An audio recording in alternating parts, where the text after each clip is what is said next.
The Honorable Mao made it very clear that he was just talking.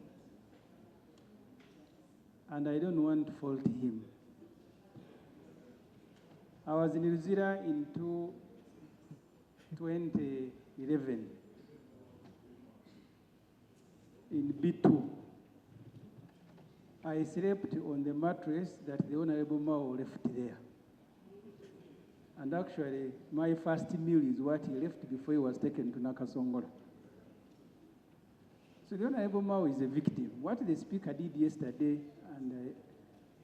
was to shift the responsibility to a person who has washed his hands clean, that I am not responsible.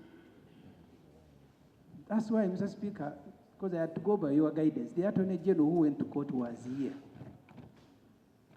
I don't know, but your guidance took us to the wrong address. That's why even the Honorable Mao is asking, have they done this? Have they done this? My only disappointment is not what he has said. The disappointment is that we have suffered with him. You can imagine I slept on your mattress, the one you left there. And I don't think you celebrate those days when Mr. Museveni took you to prison.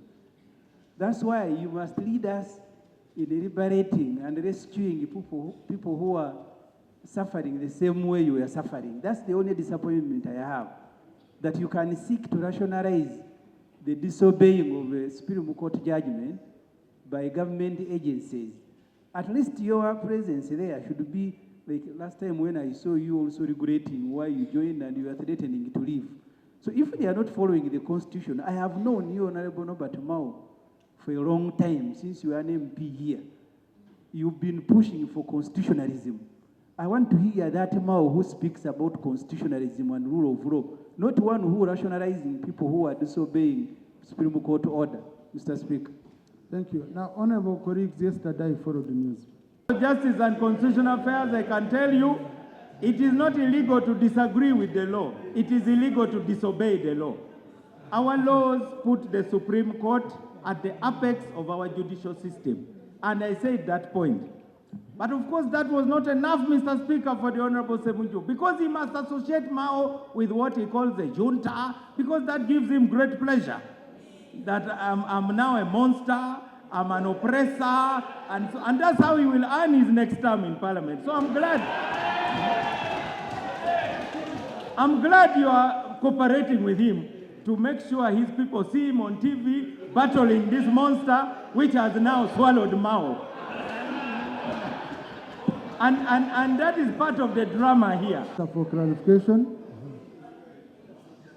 I don't cooperate with any member to finish you here. Because when I'm giving a member an opportunity to speak, I don't know what they are going to speak.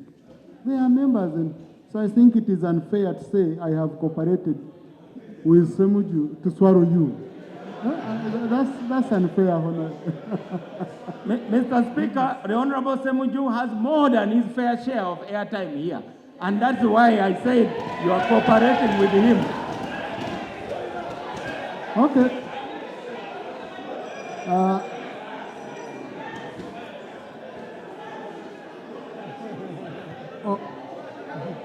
Member a lot of time. I don't know what a member is going to say. Honorable Mao has not been coming here very often, okay? Has not been coming here very often. If it was Badiomunsi, Honorable Badiomunsi, but that's what I wanted to put on record, that I can never cooperate with a member here to finish another member. No, that's not how I work. But he's the one who raised the issue. That's why I allowed it.